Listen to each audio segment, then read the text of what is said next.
Hello everyone, friends! Today I'm going to show you how to properly remove the rear bumper on a Mercedes W210.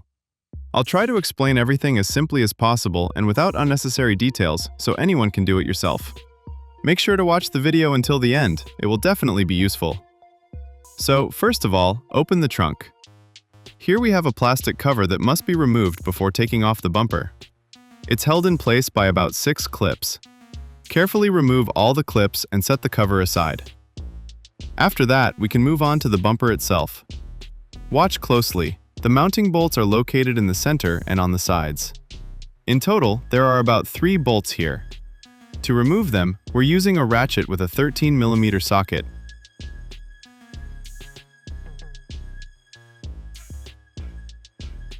This is what the mounts look like up close.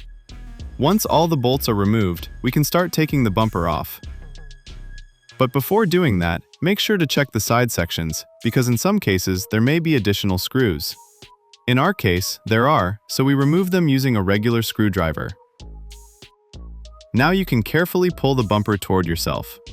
Do this slowly and carefully, without sudden movements, but with a little bit of force, because the bumper is still attached to the inner clips.